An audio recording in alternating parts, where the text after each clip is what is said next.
Salut les amis, Jean-Pierre de teamtennis.fr. Allez, on va se faire une petite vidéo tranquille. Là, ça faisait un moment que j'avais pas fait de vidéo. Petite vidéo pour donner des nouvelles, parler un petit peu du confinement. Je vais vous dire ce qui va se passer pour moi là dans les jours, les semaines, les mois à venir. Parce que forcément, ça se gâte au niveau de l'épaule. Ça devait arriver. Je suis même pas surpris.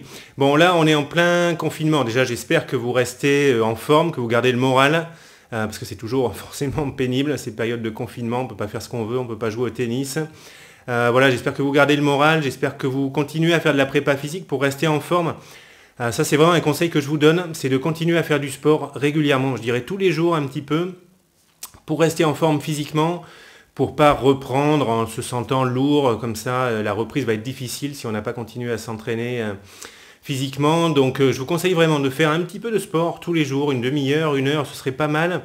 Et ce sera bon pour le physique et ce sera bon aussi pour le moral, vraiment c'est super important.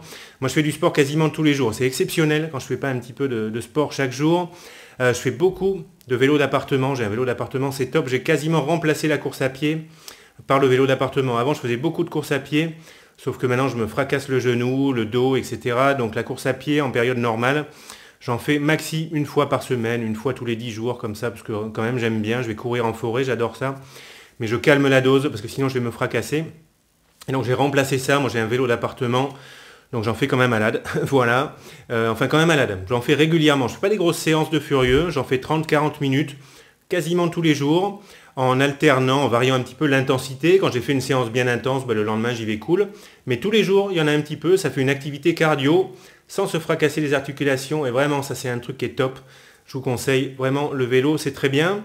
Après, moi je complète ça avec du renforcement musculaire, c'est important, gainage au niveau du bas du dos, travail au niveau des cuisses, parce que moi j'ai en plus un problème au genou, donc j'ai pas le droit de perdre de muscles. Si je veux protéger l'articulation, je fais des trucs que je vous ai montré dans une vidéo sur les renforcements musculaires au niveau des cuisses. Il faut faire gaffe aussi, parce qu'en faisant de la prépa physique, c'est là qu'on peut se blesser, donc la prépa physique, il faut la faire aussi intelligemment, en forçant pas la dose, en faisant attention à l'intensité, aux charges. Bon, bref, en faisant attention quand même à ses articulations. Donc je fais ça au niveau du dos, au niveau des cuisses, très très important. Des petits trucs, des petits sauts sur place, corde à sauter ou même sans corde à sauter, on saute sur place, des trucs qui ressemblent au double appui qu'on fait quand on joue au tennis. Il n'y a pas besoin de beaucoup d'espace pour faire de la prépa physique. Quelques mètres comme ça, on fait des allers-retours en pas chassé, des sprints comme ça. Et ça, un petit moment, 20 minutes, 10, 15, 20 minutes, déjà, c'est mieux que rien, ça permet de rester tonique et de ne pas reprendre en étant complètement, en se sentant lourd et puis pas du tout en forme. Donc vraiment, le conseil que je vous donne, continuez à vous entraîner, faites de la prépa physique, un minimum, un petit peu tous les jours, vraiment gardez cette discipline. Ce sera bon pour le physique, ce sera bon pour le mental. Je fais aussi beaucoup de renforcement pour les épaules, parce que ça, je vais vous en parler, rien ne va plus au niveau de l'épaule. Donc j'ai une blessure au niveau de l'épaule, ça fait 6-7 ans que j'ai cette blessure, que je traîne, donc qui ne s'arrange pas parce qu'en fait je pense que je me suis intéressé à cette blessure trop tard. Au début, en fait j'avais mal au biceps. Voilà, ça a commencé à une période où je jouais moins au tennis, où j'avais arrêté de donner des cours de tennis, donc je partais dans une autre activité, vraiment j'avais réduit la dose, et donc je jouais moins, mais à chaque fois que je jouais, je mettais la même intensité que quand je jouais beaucoup. Donc déjà j'avais pris de l'âge, j'étais moins entraîné, j'avais aussi gardé une raquette qui était très dure à jouer, Edge Prestige, 345-350 grammes cordés. Tout ça mis ensemble, ça fait que c'est à cette période que je me suis blessé un petit peu partout. Au niveau du dos, au niveau de l'épaule, plus peut-être une fragilité au niveau du tendon. Souvent les blessures, il y a plusieurs trucs ensemble qui font qu'on se blesse. Donc bref, voilà, ça a commencé il y a 6-7 ans là, à cette période. Donc j'ai cru que j'avais mal au biceps, je me suis dit je joue avec des cordages. Comme je jouais pas beaucoup, je cassais pas souvent le cordage avec des polyester, là je me disais c'est parce que je joue avec des cordages pourris. Donc au début je recordais, je jouais pas souvent, j'avais plus mal, bon je me disais oui ça doit être ça, jusqu'au moment où même avec du cordage neuf, j'avais cette douleur qui me réveillait la nuit, etc. Je me suis dit ça commence à être bizarre un petit peu. Je me suis renseigné un petit peu, j'ai vu qu'on pouvait avoir des douleurs au biceps qui sont en fait des douleurs qui viennent de l'épaule. Donc j'ai fini par comprendre que ça venait de l'épaule. On a fait des examens, on a vu que le tendon était un petit peu atteint, on va dire. Les examens, je pense qu'ils n'étaient pas très clairs non plus. On n'a peut-être pas fait les bons examens. Il y a des IRM, c'est intéressant. Mais il y a aussi des arthro-IRM qui sont plus intéressants vraiment pour être précis, pour voir l'état d'un tendon. C'est ce que j'ai fait très récemment. C'est un chirurgien qui m'a fait faire ça. Bon, je pense que la blessure, elle a dégénéré. Comme ça, au fil du temps, voilà, jusqu'à un moment là où c'est vraiment, moi je peux quasiment plus jouer au tennis, ça ressemble à rien. Je suis obligé de faire du chop en revers lifté à une main, ça me fait mal. Bon bref, je peux plus jouer sans avoir des douleurs qui me réveillent la nuit. Si je joue pas au tennis, j'ai pas du tout mal à l'épaule, mais je pense que ça va venir avec le temps, parce que là le tendon supraépineux, il est dans un sale état, donc bref, ça en vient à un stade où je dois me faire opérer, et donc là je me fais opérer dans 2 jours. Voilà. Donc là je prépare ça depuis plusieurs mois, j'ai vu plusieurs chirurgiens, etc. Forcément je ne me suis pas lancé comme ça en 3 jours sur l'opération. Mais là, j'ai peut-être même attendu un petit peu trop avant de me faire opérer. En tout cas, c'est vraiment, il faut le faire si on ne veut pas que ça dégénère davantage. Le supraépineux, c'est un tendon, un petit tendon, il part de derrière, il vient s'attacher ici sur l'humérus, il aide comme ça à soulever le bras. Très souvent, ce tendon, quand on lève le bras, il frotte sur l'acromion qui passe par là. C'est une blessure très très fréquente, ça. Moi, c'est pas du tout ce problème que j'ai. Moi, le souci que j'ai, c'est donc ce tendon, il vient s'attacher ici sur l'os, il aide à soulever. Et là, moi, il est quasiment détaché ici de l'os. Donc là, ça va mal, il faut faire quelque chose. Je rigole, mais enfin bon, il vaut mieux en rire de toute façon. Donc, objectif de l'opération, essayer de refixer, tout faire pour que le tendon se rattache sur l'os. Je ne rentre pas dans les détails de l'opération, mais c'est ça l'objectif.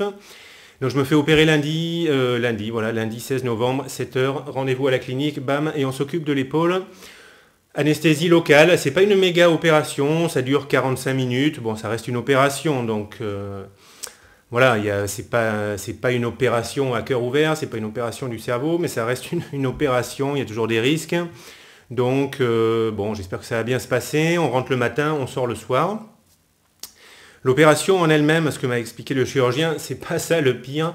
Le pire c'est après, parce qu'il y a beaucoup de rééducation, je vais rester 45 jours avec une attelle. Faut garder le bras immobile pour que ça cicatrise bien. Après, on enlève l'attelle et on attaque la rééducation progressivement et on peut essayer de rejouer au tennis à partir de 6 mois à peu près. Donc, il ne faudra pas être impatient pour jouer au tennis. Franchement, c'est même pas un problème pour moi parce que moi, ça fait quelques temps, je considère même plus que je joue au tennis. Je joue de façon tellement épisodique que le tennis ne va pas me manquer. J'ai pris l'habitude de plus jouer au tennis. Donc, par rapport à l'arrêt du tennis, ça ne me gêne absolument pas. Et j'espère que ça va bien reprendre. Que quand je vais pouvoir rejouer, je vais pouvoir prendre du plaisir, ne pas avoir peur tout le temps de me faire mal, etc. Et peut-être que je pourrais rejouer avec plus de plaisir justement quand je vais reprendre et en jouer un petit peu plus régulièrement. Ça on verra, quoi qu'il arrive, je ferai très attention parce que maintenant ça fait quelques années que je m'y suis pris un petit peu tard. Je pense que ça fait quelques années que je fais du sport, on va dire, de façon plus intelligente. Et je fais du sport pour prendre du plaisir, pour être en forme et pas pour me détruire parce que ça c'est vraiment le risque quand on fait du sport. Moi, le tennis tel que je le faisais avant et le sport tel que je le faisais avant, je me faisais plaisir parce que j'aime bien mettre de l'intensité quand je m'entraîne. Mais en même temps, vraiment, j'ai envie de dire que je me fracassais physiquement. Et c'était pas du sport pour être en forme, c'était du sport pour user le corps. Et là, vraiment, il faut tout arrêter. Je conseille vraiment de faire très attention à ceux qui ont un style de jeu très intensif avec beaucoup d'intensité ou qui forcent beaucoup d'une façon générale. Dans le sport qu'ils font, en fait, faites très attention, parce que quand on est jeune, ça passe, mais il y a forcément un moment où on va payer toute l'intensité qu'on a mise dans le sport. Donc il faut s'entraîner vraiment de façon intelligente pour le tennis, mais même pour le sport en général, et je vais vraiment rester dans cette logique quand je vais reprendre le sport. Voilà les amis, pour cette période, donc lundi je me fais opérer. Au niveau des vidéos, je vais quand même continuer à essayer de faire des vidéos, forcément sur le terrain j'en ferai pas, tant que je ne pourrai pas rejouer. Mais là, on va se faire un live début décembre avec Tennis Warehouse Europe pour vous donner des conseils par rapport aux raquettes. Donc restez à l'affût comme ça. Abonnez-vous à ma chaîne si ce n'est pas le cas et activez les notifications. Parce que comme ça, vous serez averti par mail quand je publierai un message là, pour la communauté, un petit post comme ça. Et vous recevrez un mail par rapport à ce live. Mais ça va avoir lieu, je pense, première semaine de décembre. Et puis je pense que j'essaierai de faire d'autres lives. On va voir un petit peu par rapport à dans quelle forme je vais être par rapport à l'épaule. Mais on pourrait faire des lives pour parler de différents thèmes sur le tennis, sur le mental, sur la tactique, etc. Il y a plein de choses à faire. Donc je vais essayer de continuer à faire des vidéos, bien que je ne puisse pas jouer au tennis. Les amis, je vous donnerai des nouvelles, quoi qu'il arrive, après l'opération. Je vais vous dire un petit peu comment ça se passe, cette opération, et puis comment se passe la rééducation. En tout cas, d'ici là, je vous dis, gardez le moral, restez, continuez. Voilà, je vais réussir à faire ma phrase, continuez à faire de la préparation physique, vraiment pour rester en forme. Ça c'est super important. Et puis dites-moi dans les commentaires de la vidéo comment vous vivez un petit peu ce confinement, si vous gardez le moral. Les amis, je vous donnerai des nouvelles après lundi par rapport à cette opération. Je vous dis portez-vous bien. Et puis on se retrouve bientôt, j'espère, dans une nouvelle vidéo. Allez, à bientôt. Ciao.